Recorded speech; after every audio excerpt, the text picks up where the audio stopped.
Hello everyone, स्वागत है आप सभी का शिक्षा संकल्प के इस ऑनलाइन यूट्यूब प्लेटफॉर्म पर। एक बार सभी दोस्त सभी साथी फिर से जुड़ेंगे। आज के इस स्पेशल क्लास में हम लोग कवर करेंगे सामान्य ज्ञान के मोस्ट इम्पॉर्टेंट क्वेश्चंस को। दोस्तों यहाँ पर हमने 60 प्रश्नों को कवर किया है जो कि उत्तर प्रदेश बीएड प्रवेश परीक्षा के लिए बेहद इम्पॉर्टेंट है। अगर आप लोग इस क्लास पर आए हैं तो आप लोग इस पूरी क्लास को एंजॉय करिएगा। बेहद इंपॉर्टेंट क्वेश्चंस को हमने यहाँ पर कंसाइज करने का प्रयास किया है जो कि बार बार एग्जाम में रिपीट होते हैं। तो आइए शुरू करते हैं बिना किसी देरी के, बिना समय गंवाए। चलिएगा, लोकसभा के सदस्यों का कार्यकाल कितने वर्षों का होता है? महत्वपूर्ण प्रश्न है दोस्तों। यदि आपसे पूछा जाए लोकसभा के सदस्यों का कार्यकाल जो है कितने वर्षों का होता है तो आप सभी को पता होगा 5 वर्षों का। विकल्प आपका यहाँ पर सी बिल्कुल करेक्ट हो जाएगा। ठीक है, भारतीय संविधान के अनुच्छेद 83(2) यानी 83 का जो है बी पार्ट के अनुसार लोकसभा के सदस्यों का कार्यकाल जो होता है वो 5 वर्ष होता है। ऑप्शन नंबर आपका सी करेक्ट हो जाएगा। आगे बढ़ते हैं। अच्छा, एक प्रश्न आप लोग और याद रखिएगा, लोकसभा को निम्न सदन कहते हैं, ठीक है, और राज्यसभा को उच्च सदन कहते हैं। प्रश्न पूछा गया है इसलिए मैं आपको बता दे रहा हूँ। ठीक है, लोकसभा को निम्न सदन कहते हैं और राज्यसभा को उच्च सदन कहते हैं। आगे बढ़ते हैं। किसके शासनकाल में एलोरा की गुफाएं निर्मित की गई थी? महत्वपूर्ण प्रश्न है। अगर आपको जवाब पता होगा तो आप लोग जवाब देंगे कमेंट बॉक्स में, नहीं पता है तो आप लोग आगे देखिएगा, इसको देखिएगा ध्यानपूर्वक इस प्रश्न को। किसके शासनकाल में एलोरा की गुफाएं निर्मित की गई थी? तो याद रखेंगे आप लोग, राष्ट्रकूट वंश के शासनकाल में जो है एलोरा की गुफाएं निर्मित करी गई थी। ऑप्शन आपका यहाँ पर बी बिल्कुल राइट हो जाएगा। आगे बढ़ते हैं और अगला प्रश्न देखते हैं। अगला प्रश्न यहाँ पर कहता है, सिंध पर विजय प्राप्त करने वाले अरब सेना के सेनापति का नाम बताइए। सिंध पर विजय प्राप्त करने वाले अरब सेना के सेनापति का नाम बताइए। अल हजाज, कुतुबुद्दीन ऐबक, अलाउद्दीन खिलजी, मोहम्मद बिन कासिम। चलिएगा दोस्तों, याद रखेंगे मोहम्मद बिन कासिम जो है 712 ईस्वी में भारत पर आक्रमण किया। ठीक है, 712 ईस्वी में मोहम्मद बिन कासिम के द्वारा जो है आक्रमण किया गया था, इसलिए जो है आपका ऑप्शन नंबर डी बिल्कुल करेक्ट हो जाएगा। दोस्तों एक क्वेश्चन और आप लोग याद रखिएगा, भारत पर पहली बार आक्रमण किसके द्वारा किया गया था? अरब वासियों के द्वारा किया गया था। ठीक है, चलिएगा आगे बढ़ते हैं। अगला प्रश्न यहाँ पर कहता है, निम्नलिखित में से कौन सा भारत में सतत विकास लक्ष्यों के कार्यान्वयन के लिए एक नोडल संस्था है? वित्त आयोग, योजना आयोग, नीति आयोग, विनिवेश आयोग। चलिएगा, इस प्रश्न का आप लोग जवाब करेंगे अगर आपको पता होगा। दोस्तों राइट आंसर हो जाएगा option number C, NITI Aayog. ठीक है, ऑप्शन नंबर आपका यहाँ पर सी करेक्ट हो जाएगा। अगला प्रश्न यहाँ पर कहता है, नागार्जुनकोंडा स्तूप भारत के किस राज्य में स्थित है? केरल, कर्नाटक, आंध्र प्रदेश, मध्य प्रदेश। नागार्जुनकोंडा स्तूप जो है भारत के किस राज्य में स्थित है? तो याद रखेंगे सभी साथी, आंध्र प्रदेश में स्थित है। विकल्प आपका यहाँ पर सी बिल्कुल करेक्ट हो जाएगा। ऑप्शन नंबर आपका सी बिल्कुल राइट हो जाएगा। आइएगा आगे बढ़ते हैं। अगला प्रश्न यहाँ पर कहता है, निम्न में से कौन सा केंद्रीय बजट के राजस्व खाते में सम्मिलित नहीं किया जाता है? निम्न में से कौन सा केंद्रीय बजट के राजस्व खाते में सम्मिलित नहीं किया जाता है? कर प्राप्तियां, अल्प बचतें, ब्याज प्राप्तियां, सरकारी विभागों व सार्वजनिक उपक्रमों से प्राप्त लाभ तथा लाभांश। उतना महत्वपूर्ण प्रश्न नहीं है तो यहाँ पर ऑप्शन नंबर आपका यहाँ पर बी करेक्ट हो जाएगा, अल्प बचतें। ठीक है, चलिएगा आगे बढ़ते हैं। अगला प्रश्न देखते हैं। अगला प्रश्न यहाँ पर कहता है, निम्न में से कौन सा राष्ट्रपति जो है निर्विरोध निर्वाचित किया गया? डॉक्टर राजेंद्र प्रसाद, एस राधाकृष्णन, संजीव रेड्डी, के आर नारायणन। तो यहाँ पर जो है आपका ऑप्शन नंबर चला जाएगा सी बिल्कुल correct, N Sanjiva Reddy. Option number आपका सी करेक्ट होगा। निम्न में से कौन सा राष्ट्रपति निर्विरोध निर्वाचित किया गया था? तो एन संजीव रेड्डी को जो है निर्विरोध निर्वाचित किया गया था। ऑप्शन नंबर आपका सी करेक्ट हो जाएगा। आगे बढ़ते हैं, अगला प्रश्न देखते हैं। अगला प्रश्न यहाँ पर कहता है, किसी संगीत यंत्र की ध्वनि तीव्रता निम्न में से किस यंत्र द्वारा मापी जाती है? महत्वपूर्ण प्रश्न है, याद रखेंगे आप लोग। किसी संगीत यंत्र की ध्वनि तीव्रता निम्न में से किस यंत्र द्वारा मापी जाती है? तो याद रखेंगे सभी साथी, ऑप्शन नंबर आपका सी करेक्ट हो जाएगा, डेसीबल के द्वारा। ठीक है, किसी संगीत यंत्र की ध्वनि तीव्रता जो है डेसीबल के द्वारा मापी जाती है। ऑप्शन नंबर आपका यहाँ पर सी करेक्ट हो जाएगा। आगे बढ़ते हैं और अगला प्रश्न यहाँ पर कहता है, भारत की पहली महिला ओलंपिक खिताब विजेता का नाम बताइए। चलिएगा यहाँ पर जो है आप लोग जवाब करेंगे, भारत की पहली महिला ओलंपिक खिताब विजेता का नाम बताइए आप लोग यहाँ पर आंसर करेंगे आपको अगर आप पता हो, ठीक है। तो कर्डम मल्लेश्वरी के द्वारा ऑप्शन नंबर आपका यहाँ पर डी करेक्ट हो जाएगा, ठीक है। पहली महिला ओलंपिक खिताब विजेता, ठीक है, ऑप्शन नंबर आपका डी करेक्ट होगा, कर्डम मल्लेश्वरी। आगे बढ़ते हैं। अगला प्रश्न यहाँ पर कहता है शून्य अंश अक्षांश तथा शून्य अंश देशांतर अवस्थित है आर्कटिक महासागर में, अटलांटिक महासागर में, प्रशांत महासागर में, हिंद महासागर में। शून्य अंश अक्षांश तथा शून्य अंश देशांतर जो है अवस्थित है, तो सभी साथी याद रखेंगे ऑप्शन नंबर आपका बी करेक्ट हो जाएगा, अटलांटिक महासागर में, ठीक है। चलिएगा आगे बढ़ते हैं।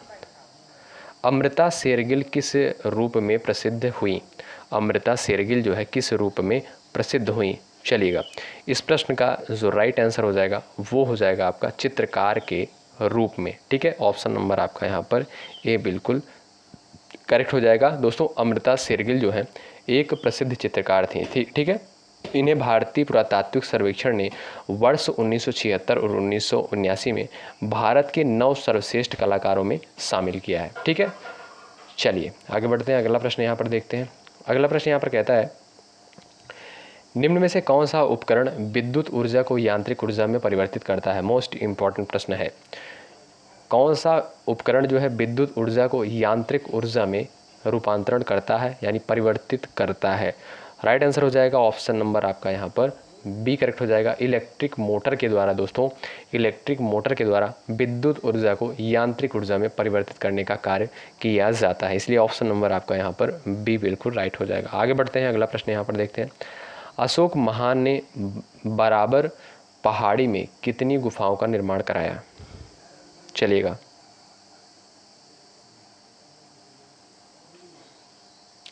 दोस्तों यहाँ पर जो है राइट आंसर आपका हो जाएगा 4 गुफाओं का, यानी ऑप्शन नंबर आपका बी करेक्ट हो जाएगा। अशोक महान ने बराबर पहाड़ी में 4 गुफाओं का निर्माण करवाया था, ऑप्शन नंबर आपका यहाँ पर बी करेक्ट हो जाएगा, ठीक है। और कौन कौन सी गुफाएं थी? लोमस ऋषि गुफा एक था, दूसरा था सुदामा गुफा, उसके बाद था कर्ण चौपर, ठीक है, और उसके बाद जो था आपका विश्व झोपड़ी गुफा, ठीक है। ये 4 गुफाओं का निर्माण करवाया गया था अशोक महान के द्वारा बराबर पहाड़ी में, ठीक है। आगे बढ़ते हैं, अगला प्रश्न यहाँ पर देखते हैं।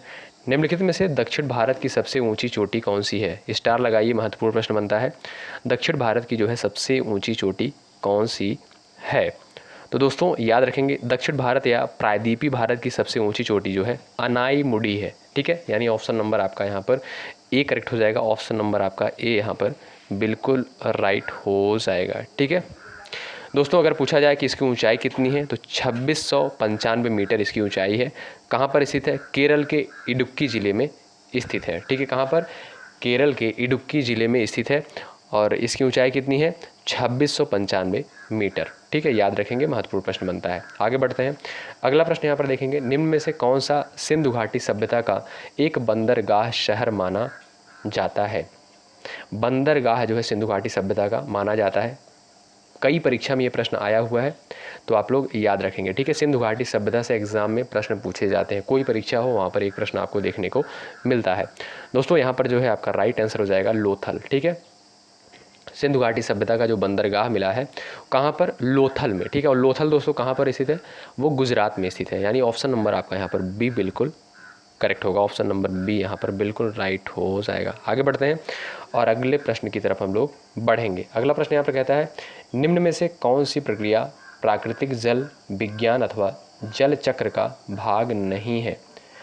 कौन सी प्रक्रिया जो है प्राकृतिक जल विज्ञान अथवा जल चक्र का भाग नहीं है? वर्षण, वाष्पीकरण, विसरण, वाष्पोत्सर्जन।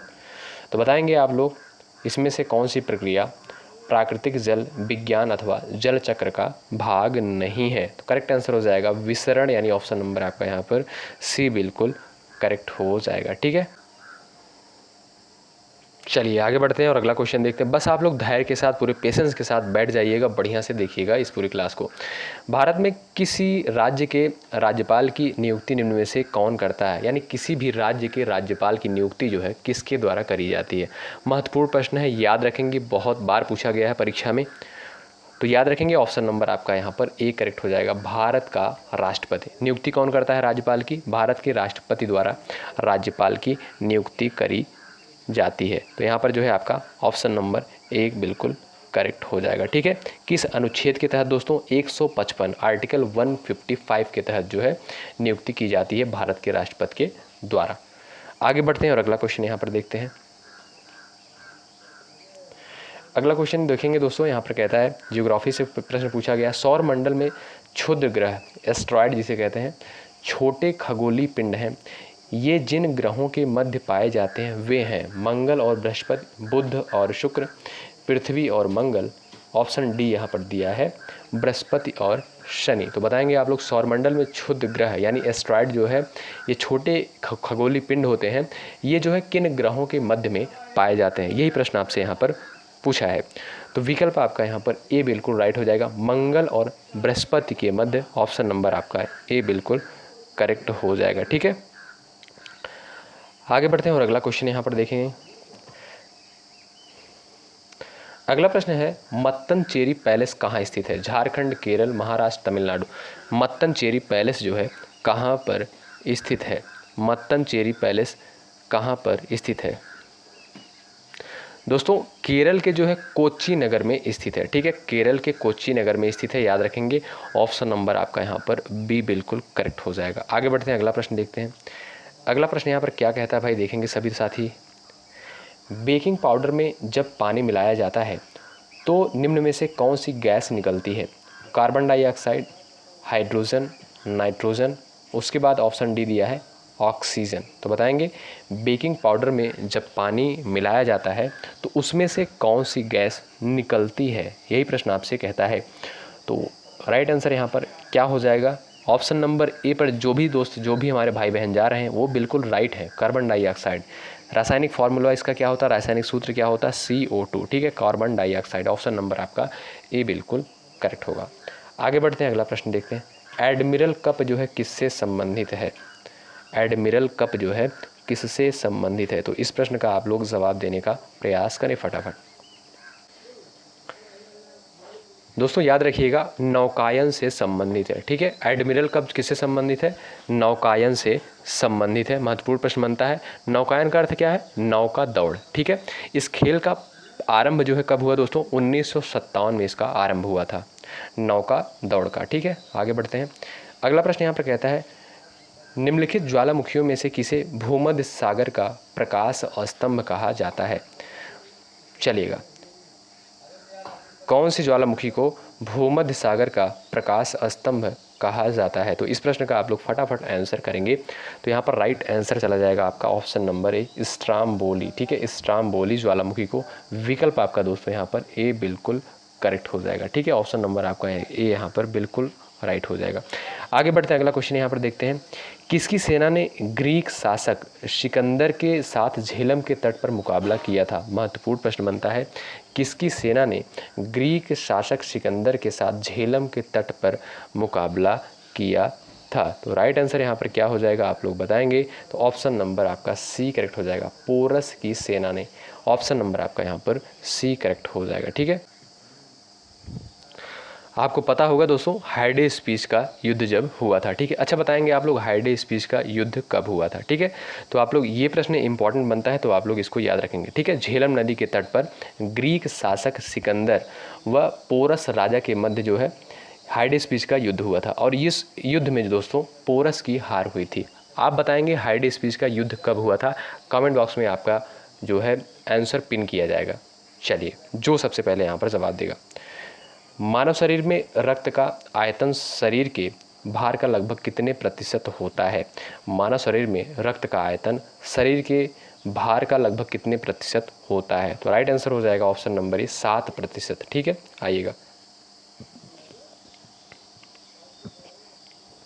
ऑल सोल्ड डे किस धर्म का एक त्यौहार है? ऑल सोल्स डे जो है किस धर्म का त्यौहार है? दोस्तों ऑल सोल्स डे जो है ईसाई धर्म का त्यौहार है। ठीक है, यह जो है मृतकों के याद में मनाया जाता है, यानी मृतकों के याद में जो है ईसाई धर्म वाले लोग जो है मनाते हैं ऑल सोल्स डे। ठीक है, एक त्यौहार होता है। ऑप्शन नंबर आपका ए करेक्ट होगा। आगे बढ़ते हैं, अगला प्रश्न यहाँ पर देखते हैं। लोकसभा में सदस्यों द्वारा निजी विधेयक पेश करने की सूचना अवधि निम्न में से क्या है? 1 माह, 2 माह, 3 माह, 6 माह।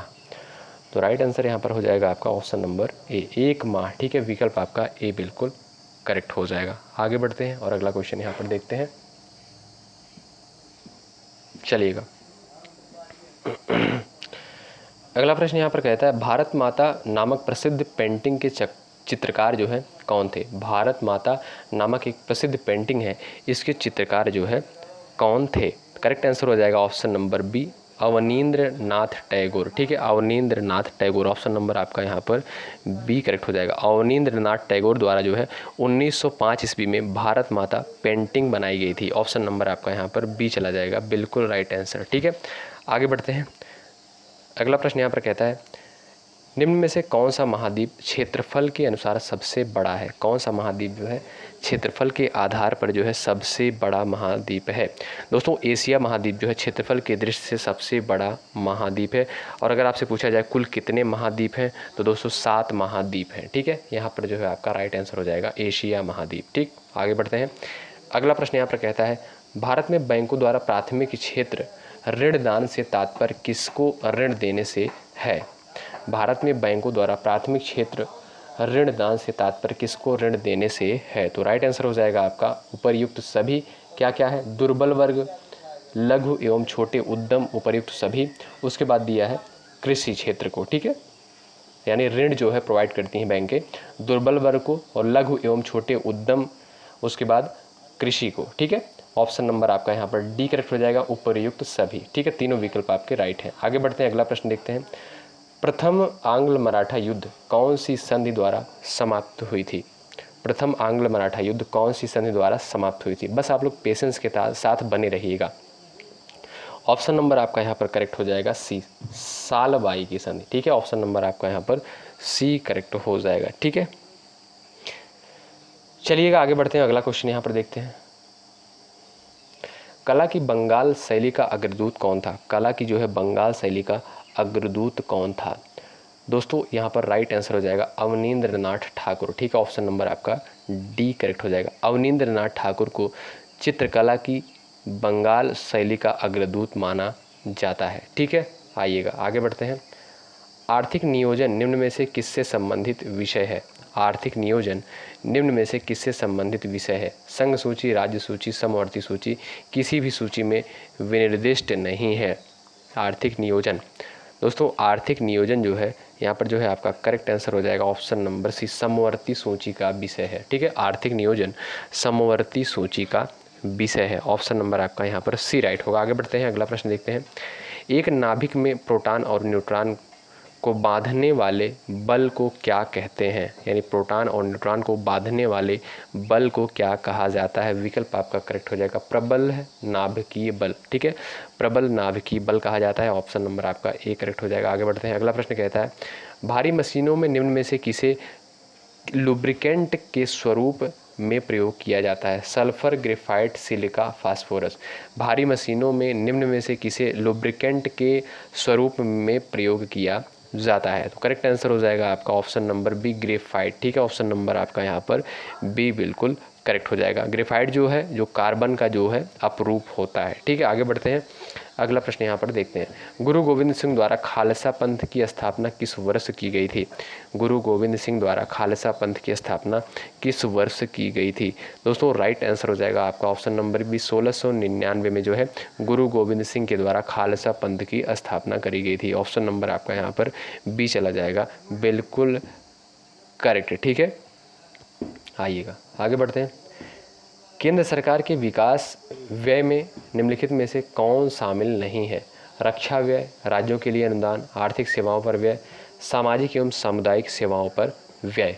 तो बताएंगे आप लोग यहाँ पर केंद्र सरकार के विकास व्यय में निम्नलिखित में से कौन सा शामिल नहीं है? दोस्तों केंद्र सरकार के विकास व्यय में रक्षा व्यय को शामिल नहीं किया जाता है। ठीक है, ऑप्शन नंबर आपका यहाँ पर ए बिल्कुल राइट हो जाएगा। ठीक है, रक्षा व्यय को शामिल नहीं किया जाता है। ठीक है, आगे बढ़ते हैं, अगला प्रश्न यहाँ पर देखते हैं। लोकसभा चुनावों के लिए उम्मीदवार बनने की न्यूनतम आयु सीमा निम्नलिखित में से कितनी होनी चाहिए? महत्वपूर्ण प्रश्न बनता है, आप सभी को पता होगा 25 वर्ष। ठीक है, विकल्प आपका यहाँ पर सी बिल्कुल करेक्ट हो जाएगा। ठीक है, आगे बढ़ते हैं, अगला प्रश्न यहाँ पर देखते हैं। पर्वतों का सागर कहा जाता है? निम्नलिखित में से किसे पर्वतों का सागर कहा जाता है? दोस्तों ऑप्शन नंबर आपका ए करेक्ट हो जाएगा। ब्रिटिश कोलंबिया को जो है पर्वतों का सागर कहते हैं। ऑप्शन नंबर आपका यहाँ पर ए बिल्कुल राइट हो जाएगा। आगे बढ़ते हैं, अगला प्रश्न देखते हैं। तो राइट आंसर हो जाएगा आपका चित्रकारी से संबंधित है। ठीक है, स्वर्गीय राजा रवि वर्मा जो है किससे संबंधित है दोस्तों? चित्रकारी से संबंधित है। ठीक है, ये कहाँ के हैं? त्रावणकोर के थे। ठीक है, कहाँ के? त्रावणकोर के। और ये कहाँ पर है? केरल में स्थित है। ठीक, आगे बढ़ते हैं, अगला प्रश्न यहाँ पर देखते हैं। भारत में बैंकों का पहली बार राष्ट्रीयकरण कब किया गया था? स्टार लगाइएगा, महत्वपूर्ण प्रश्न है। भारत में बैंकों का पहली बार राष्ट्रीयकरण जो है कब किया गया था?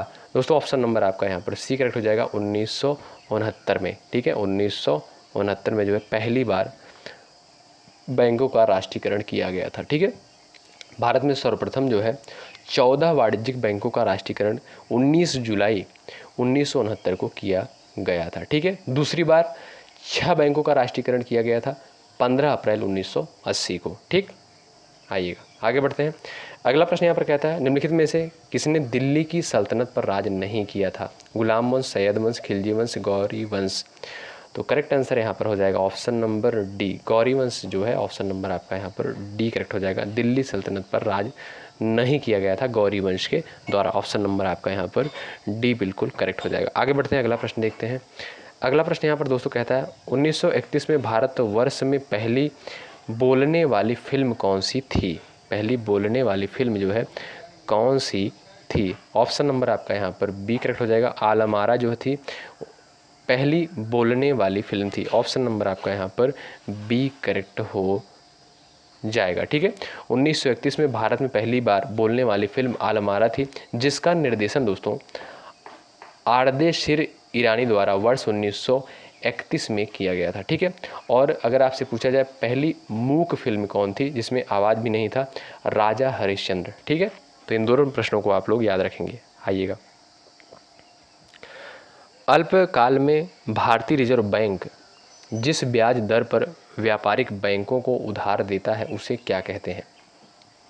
करेक्ट आंसर हो जाएगा ऑप्शन नंबर बी, रेपो दर कहते हैं। रेपो रेट जिसे बोलते हैं। ठीक है, इकोनॉमी के लैंग्वेज में। आगे बढ़ते हैं, सिंधु घाटी सभ्यता की लिपि कौन सी थी? महत्वपूर्ण प्रश्न है। सिंधु घाटी सभ्यता की कौन सी लिपि थी? ऑप्शन नंबर आपका यहाँ पर सी करेक्ट हो जाएगा कि वहाँ की जो है लिपि के बारे में कोई भी जानकारी नहीं थी, इसलिए जो है ऑप्शन नंबर सी करेक्ट हो जाएगा, अज्ञात। आगे बढ़ते हैं, गांधार शैली के अंतर्गत बुद्ध की मूर्तियाँ किस मुद्रा में बनाई गई हैं?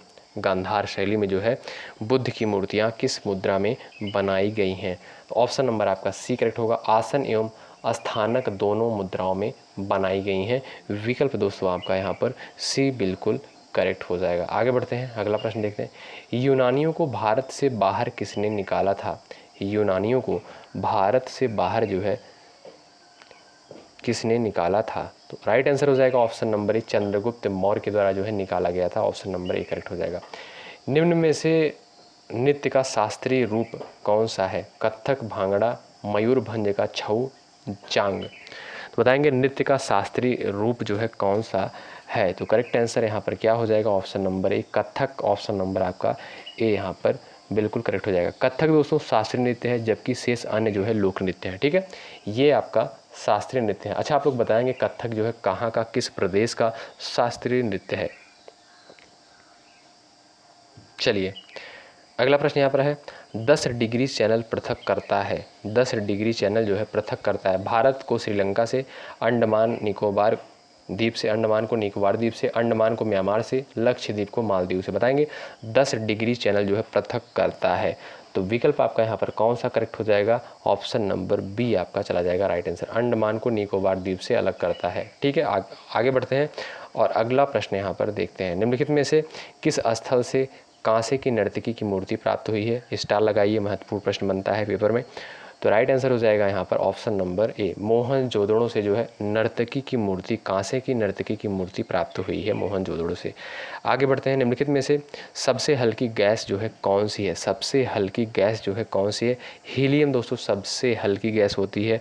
विकल्प आपका दोस्तों यहाँ पर सी बिल्कुल करेक्ट हो जाएगा। ठीक है, और आगे बढ़ते हैं और अगला क्वेश्चन देखते हैं। अगला क्वेश्चन यहाँ पर कहता है सोलर बी सूर्य का अध्ययन करने वाला सैटेलाइट निम्न में से किस देश ने प्रक्षेपित किया।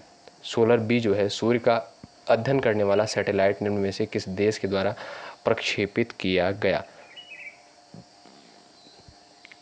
करेक्ट आंसर यहाँ पर हो जाएगा ऑप्शन नंबर सी, जापान के द्वारा। ठीक है, ऑप्शन नंबर आपका सी राइट हो जाएगा। अगला प्रश्न यहाँ पर कहता है, देखेंगे मुक्त भारत समाज की स्थापना निम्न में से किसने की। मुक्त भारत समाज की स्थापना जो है किसके द्वारा करी गई थी। करेक्ट आंसर हो जाएगा आपका वीर सावरकर के द्वारा। ऑप्शन नंबर आपका यहाँ पर बी राइट हो जाएगा। ठीक है, आगे बढ़ते हैं और अगला क्वेश्चन देखते हैं। गदर आंदोलन के नेता निम्न में से कौन थे। गदर आंदोलन के नेता जो है कौन थे। राइट आंसर यहाँ पर हो जाएगा आपका ऑप्शन नंबर सी, लाला हरदयाल। ठीक है, विकल्प आपका यहाँ पर सी करेक्ट हो जाएगा। ठीक है, लाला हरदयाल गदर आंदोलन के जो है नेता थे। गदर पार्टी की स्थापना जो है इनके ही नेतृत्व में अमेरिका के सैन फ्रांसिस्को में हुई थी। ठीक है, चलिए अगला प्रश्न यहाँ पर देखेंगे। राज्यसभा के कितने सदस्यगण प्रत्येक 2 वर्ष के बाद सेवानिवृत्त हो जाते हैं। महत्वपूर्ण प्रश्न है। राइट आंसर हो जाएगा ऑप्शन नंबर बी। ठीक है, 1/3 सदस्य जो है सेवानिवृत्त हो जाते हैं प्रत्येक 2 वर्ष के बाद। ठीक है, 1/3 सदस्य राज्यसभा के। ठीक, आगे बढ़ते हैं। निम्न में से किसका स्तर भारत सरकार के कैबिनेट मंत्री का होता है। निम्न में से किसका स्तर भारत सरकार के कैबिनेट मंत्री का जो है होता है। विपक्ष का नेता। विकल्प आपका यहाँ पर ए करेक्ट होगा। आगे बढ़ते हैं, अगला प्रश्न देखते हैं। नमक को बर्फ़ के साथ मिलाने से क्या होगा। नमक को जो है बर्फ़ के साथ मिलाने पर क्या हो जाएगा। हिमांक घटता है। ऑप्शन नंबर आपका ए बिल्कुल यहाँ पर राइट हो जाएगा। बर्फ़ के साथ नमक मिलाने से जो है हिमांक घटता है, अर्थात बर्फ़ को पिघलने में लंबा समय लगता है। ठीक है दोस्तों, ऑप्शन नंबर आपका ए करेक्ट होगा। आगे बढ़ते हैं, अगला प्रश्न यहाँ पर कहता है भारत में विदेशी विनिमय संचय का रख रखाव निम्न में से किसके द्वारा किया जाता है। ठीक है, भारत में विदेशी विनिमय संचय का रख रखाव निम्न में से किसके द्वारा किया जाता है। तो राइट आंसर हो जाएगा ऑप्शन नंबर सी, भारतीय रिजर्व बैंक के द्वारा। ठीक है, ऑप्शन नंबर आपका सी राइट होगा। चलिएगा अगला प्रश्न यहाँ पर कहता है महात्मा गांधी ने भारत में अपनी राजनीतिक गतिविधियों का प्रारंभ किस स्थान से किया था। महात्मा गांधी ने भारत में अपनी राजनीतिक गतिविधियों का प्रारंभ किस स्थान से किया था। करेक्ट आंसर हो जाएगा ऑप्शन नंबर सी, चंपारण से। विकल्प आपका यहाँ पर सी दोस्तों बिल्कुल राइट हो जाएगा। महात्मा गांधी ने भारत में सत्याग्रह आंदोलन की शुरुआत जो है बिहार के चंपारण से वर्ष 1917 में की थी। ठीक है, ऑप्शन नंबर आपका यहाँ पर सी राइट हो जाएगा। दोस्तों यहाँ पर हमने 60 प्रश्नों को कवर किया है। आप लोग इससे पूरी क्लास को ज़रूर देखें, धैर्य के साथ देखें, क्योंकि इंपॉर्टेंट क्वेश्चंस को ही हमने कवर किया था जो कि महत्वपूर्ण है एग्ज़ाम के दृष्टिकोण से उत्तर प्रदेश बीएड प्रवेश परीक्षा के लिए। दोस्तों यदि आप उत्तर प्रदेश बीएड प्रवेश परीक्षा की तैयारी कर रहे हैं तो आप लोग शिक्षा संकल्प के इस ऑनलाइन यूट्यूब प्लेटफॉर्म से ज़रूर जुड़िएगा। निश्चित रूप से आपको हेल्प मिलेगी। जितने भी कंटेंट, जितने भी टेस्ट और जितने भी चीज़ें आपको प्रोवाइड की जा रही हैं अपनी परीक्षा से पहले अवश्य देखें, निश्चित रूप से हेल्प मिलेगी आपको। आप लोग प्लेलिस्ट में जाइएगा, वहाँ पर ढेर सारी वीडियोज़ आपको मिलेंगी, छोटी छोटी वीडियोज़ मिलेंगी जो बहुत ही इंपॉर्टेंट है, कारगर सिद्ध होंगी आपकी परीक्षा के लिए। दोस्तों अब आपको क्या क्या चीज़ें करनी है ध्यान रखिएगा। हिंदी और रीजनिंग। ठीक है, हिंदी अगर आपकी तैयार हो गई तो बढ़िया से आप लोग उसका खूब प्रैक्टिस करिए, पढ़ने की कोशिश मत करिए, प्रैक्टिस करिए। और रीजनिंग 50 प्रश्न पूछे जाएंगे, खूब प्रैक्टिस करिए, क्योंकि 50 क्वेश्चन आपका हो जाएगा 100 नंबर का। तो बढ़िया से प्रैक्टिस करिए जिससे रीजनिंग में गलतियां ना हो, ज़्यादा से ज़्यादा क्वेश्चन आप सॉल्व कर पाएँ। उसी तरीके से हिंदी में भी आप बढ़िया स्कोर करिए। जीके में जो है आप पढ़ रहे हैं ऐसे पढ़ते रहिए, देखते रहिए। करंट अफेयर को भी देख लीजिएगा आप लोग। ठीक है, 6 महीनों का लगभग वहाँ से प्रश्न आपको देखने को मिल जाएंगे। तो बहुत बहुत शुक्रिया अंत तक बने रहने के लिए। सब्सक्राइब करके बेल आइकन को अवश्य प्रेस कर लीजिएगा और चैनल पर नए हैं ज़रूर जुड़ जाइएगा आप लोग, और अपने दोस्तों के पास भी शेयर कर दीजिएगा जो लोग उत्तर प्रदेश बीएड प्रवेश परीक्षा की तैयारी कर रहे हैं या जो है अदर गवर्नमेंट एग्ज़ाम की तैयारी कर रहे हैं। आप सब्सक्राइब ज़रूर करिएगा। ठीक है, बहुत बहुत शुक्रिया। जय हिंद, जय भारत।